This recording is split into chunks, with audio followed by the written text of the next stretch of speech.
هنبتدي بقى نعمل افكار شويه مختلفه للفول، بما ان احنا داخل علينا سحور، وكل شويه هنبقى محتاجين طبق فول مختلف علشان ايه؟ التغيير والتجديد وما نملش.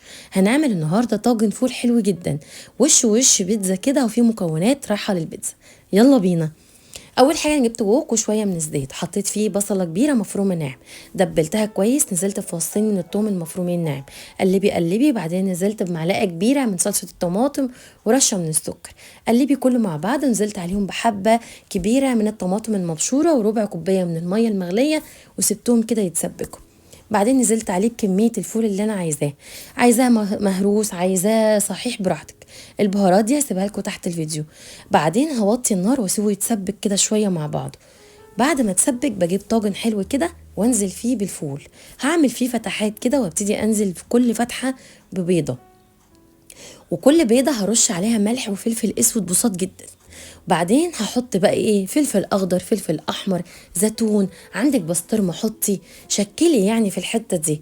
بعد ما بحط كل المكونات دي بحط عندي شويه من الجبنه الموتزاريلا على الوش، بدخلها الفرن تاخد لون وطعمه خطير.